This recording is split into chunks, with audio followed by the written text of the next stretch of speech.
42 litres par an, c'est la consommation moyenne de vin par Français en 2015. Un chiffre élevé? Oui. Alors que les vendanges vont commencer, la France reste le premier grand pays consommateur de vin par habitant. Mais au tableau des médailles, l'avance est minime. Les Slovènes et les Croates nous talonnent. Que se passe-t-il?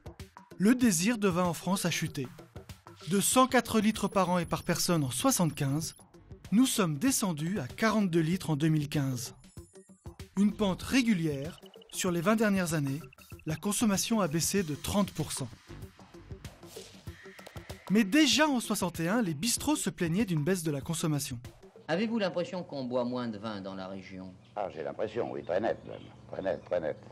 D'abord, les bonnes maisons de vin sont de plus en plus rares.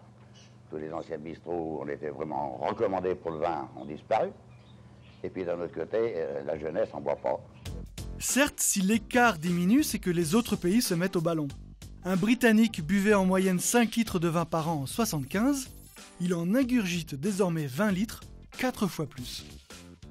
Et puis la façon dont les Français consomment a changé. Un exemple, il y a 35 ans, un Français sur 2 buvait du vin tous les jours ou presque. En 2015, la proportion est de moins de 1 Français sur 6. Il est vrai que l'appel à la modération a évolué. Une consommation raisonnable au début des années 60, c'est ça. Docteur Genetti, êtes-vous pour ou contre le vin? Je suis pour le vin, mais on ne doit jamais de toute façon dépasser 3/4 de litre par jour. Précision, le véritable premier pays consommateur, c'est le Vatican, avec 78 litres annuels par habitant. Maintenant et toujours, depuis des siècles et des siècles.